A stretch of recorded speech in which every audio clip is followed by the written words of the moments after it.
And for the future, it won't serve us. We have to rethink the fundamental principles on which we're educating our children. What TED celebrates is the gift of the human imagination. We have to be careful now that we use this gift wisely and that we avert some of the scenarios that we've talked about. And the only way we'll do it is by seeing our creative capacities for the richness they are and seeing our children for the hope that they are. And our task is to educate their whole being so they can face this future. By the way, we may not see this future, but they will. And our job is to help them make something of it. Thank you very much. One of the things I love about TED is the diversity of ideas and perspectives.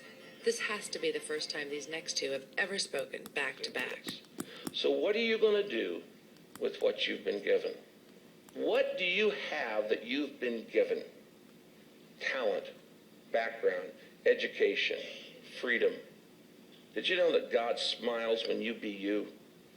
And when you do what you were made to do, he goes, that's my boy. That's my girl.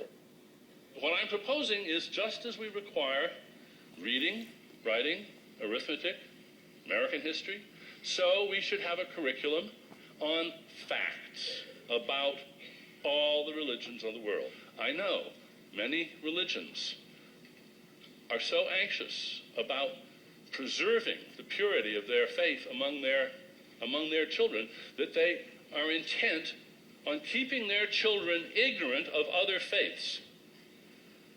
I don't think that's defensible.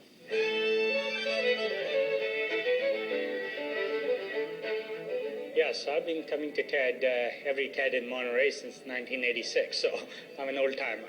Richard, who started it, used to say it's the party you always wanted to have, but couldn't.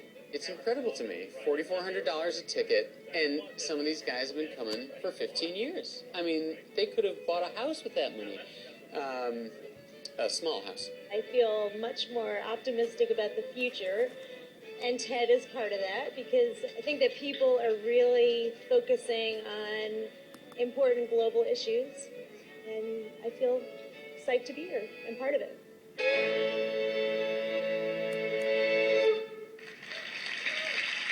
It's pretty amazing to be here and to have conversations about technology and venture capital, and then Buddhism in the middle of it. Very nice to meet you.